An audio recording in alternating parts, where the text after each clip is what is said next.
मित्रांनो, तुमच्या कधी एक गोष्ट लक्षात आली का?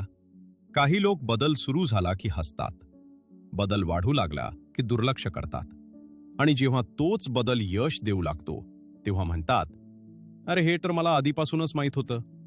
पण इतिहास सांगतो, टाळ्या वाजवणाऱ्यांची नोंद होत नाही, नोंद होते ती सुरुवात करणाऱ्यांची. मित्रांनो, पुणे सोलापूर राष्ट्रीय महामार्ग महाराष्ट्रातील सर्वात वर्दळीच्या मार्गांपैकी एक.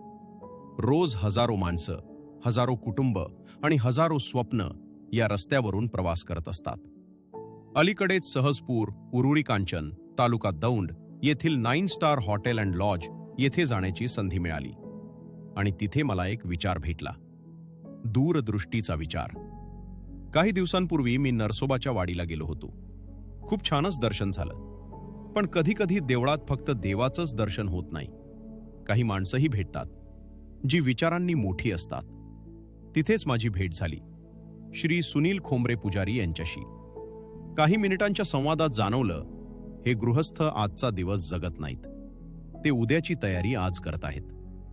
आज इलेक्ट्रिक वाहनांची संख्या झपाट्याने वाढते आणि प्रत्येक ईव्ही चालकाच्या मनात एक प्रश्न असतो, चार्जिंग कुठे मिळेल?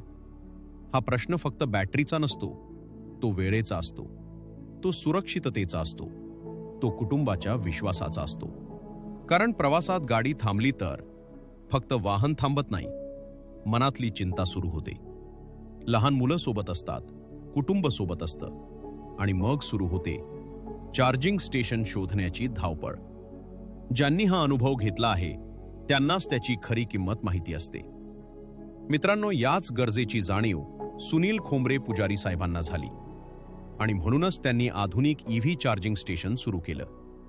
आज येथे दुचाकी, 3 चाकी आणि 4 चाकी ईव्ही वाहनं सहजपणे चार्ज होतात. आता एक चित्र डोळ्यासमोर आणा. तुम्ही प्रवासात आहात, गाडी चार्जिंगला लागलेली आहे आणि तुम्ही निवांतपणे चहा घेत आहात. मनात कसलीही घाई नाही, कसलीही चिंता नाही, कारण तुमची गाडीही तयार होतीये आणि तुमचा पुढचा प्रवासही. ही फक्त चार्जिंग सुविधा नाही, ही प्रवाशाला दिलेली खात्री आहे, ही वेळेची बचत आहे आणि ही उद्याच्या गरजेची आज केलेली तयारी आहे. मित्रांनो, कधी कधी एक छोटा निर्णय हजारो लोकांच्या प्रवासाला सोपं करून जातो.